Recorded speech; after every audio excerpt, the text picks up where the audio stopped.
আসসালামু আলাইকুম। সবাই কেমন আছেন? আশা করি ভালো আছেন। আলহামদুলিল্লাহ আমি ভালো আছি। এই তো দেখতে পেলেন আজকে খিচুড়ি রান্না করলাম। প্রথমে ৩ পদের ডাল, আলু প্রেসার কুকারে দিয়ে দিলাম। ২ টা সিটি দিয়ে নামিয়ে নিব। আর অন্যদিকে কড়াইতে তেল দিয়ে দিলাম। তেল গরম হয়ে আসছে। দিয়ে দিলাম গরম মসলা, পেঁয়াজ, মরিচের গুঁড়া, হলুদের গুঁড়া, কাঁচামরিচ, ধনিয়া গুঁড়া, গরম মশলার গুঁড়া, জিরা গুঁড়া আর দিয়ে দিলাম মুরগির মশলা। এখন সামান্য পরিমাণ পানি দিয়ে ভালো করে কষিয়ে নেব।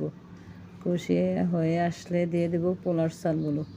পোলার চালগুলো কিছুক্ষণ কষিয়ে বেঁচে যাওয়া ভাতগুলো দিয়ে দেব। আজকে রান্না করব বেঁচে যাওয়া ভাত দিয়ে খিচুড়ি, যাতে ভাতও নষ্ট না হয় আবার ফালানিও না যাক, যাতে খাওয়া হয়ে যায়। এই যে কিছু কষিয়ে হয়ে আসছে, এখন দিয়ে দেব প্রেসার কুকারে সিজ দেওয়া ডালগুলো আদা সিদ্ধ করে নিয়েছি। এখন ডালগুলো দিয়ে ভালো করে কষিয়ে নেব। কষিয়ে হয়ে আসলে দিয়ে দেব গরম পানির পরিমাণ মতো, যতটুকু প্রয়োজন। এই যে গরম পানি দিয়ে দিলাম, এই যে বলক চলে আসছে।